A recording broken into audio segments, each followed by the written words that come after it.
Ready na ang almusal mga friends.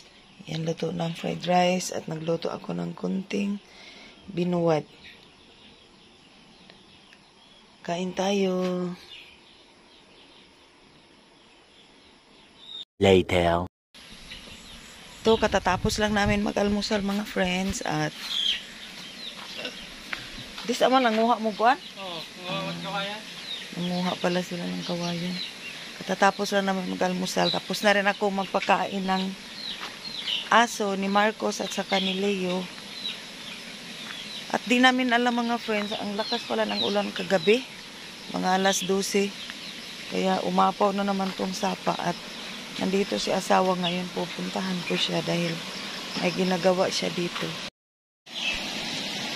Yun, super dami na namang tubig. Galing sa bukid. Nandun si asawa. Handahan kasi madulas to.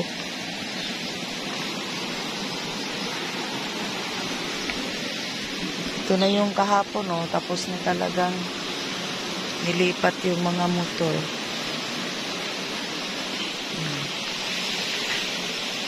Doon na siya. Naplastar na doon sa may lagayan ng baboy. Dito wala nang laman.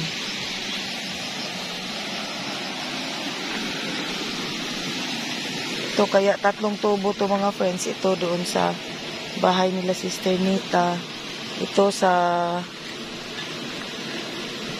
para sa baboy sa garden. Ito naman sa bahay namin. Yung nag-supply galing dito sa ano sa stakana ng tubig. Ang lakas naman ano. Yan, busy si asawa. Always busy. Keep on watching mga friends. Ilagay na yung mga mga bato sa tabi. Dami kasing graba dito.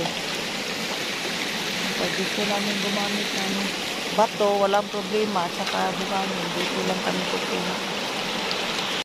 Yan mga friends, thank you Lord dahil inulan mo kagabi ng malakas at tamang-tama naman naglagay kami ng fertilizer isang araw. Tapos ngayon naman dito naman ang trabaho kasi lagyan to siya ng division para makawala na yung manok saya dito. Lagyan ng screen dyan sa gitna.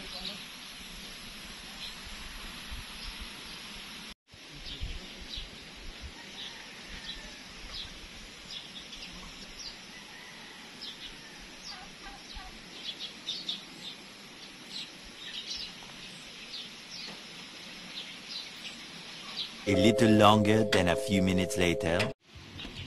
Bah, ito mga friends, nakabili na naman kami ng panibagong saging na latundan at saba. Ano lang to, mga 10 kilos lahat. 4 na sipi ang saba. Tapos 6 yung tundan. Ito na mga friends, nagluto naman ako ngayon ng tanghalian. Nagluto ako ng gulay na malunggay with okra at saka pinaritong kalabalyas. Ito mga friends, luto na talaga ang aking pinirito. Baka magtaka kayo, wala ng mga ulo yan. Tinanggal ko na siya para naman sa aso. Ito, nilagyan ko siya ng okra at saka konting karot, saka patatas at kanin na mais. Yan, at ito naman yung ulo para ipakain ko sa aso. 2,000 years later. Lakas ng ulan mga friends. Maulan na linggo. Super lakas ng ulan. Tamang-tama sa mga palay. 75 years later. Ito mga friends, so grabing natusok. Oh.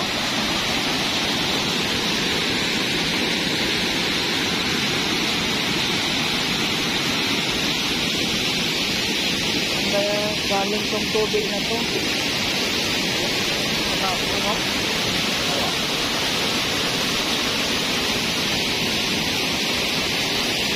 daming tubig.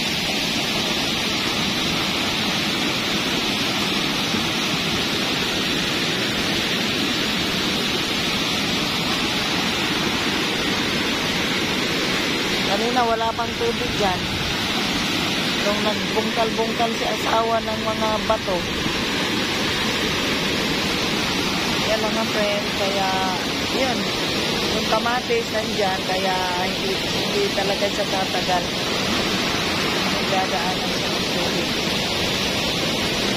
Yan, buti na lang na ano na yan sa itaas. Kasi delikado pag umabot ng tubig dito.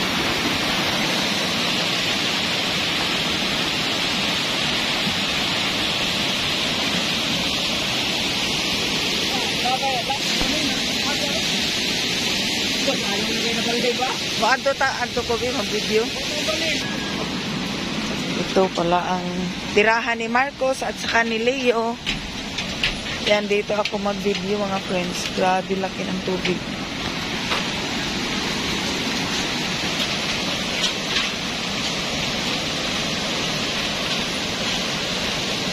Super laki oh. Yung mga motor hindi na makadaan dyan sa kalsada papuntang Purok City. Nakakatakot ang tubig. Tubig to galing sa bundok.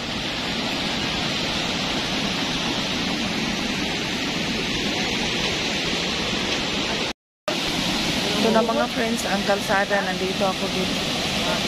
Punta yan sa sapa namin.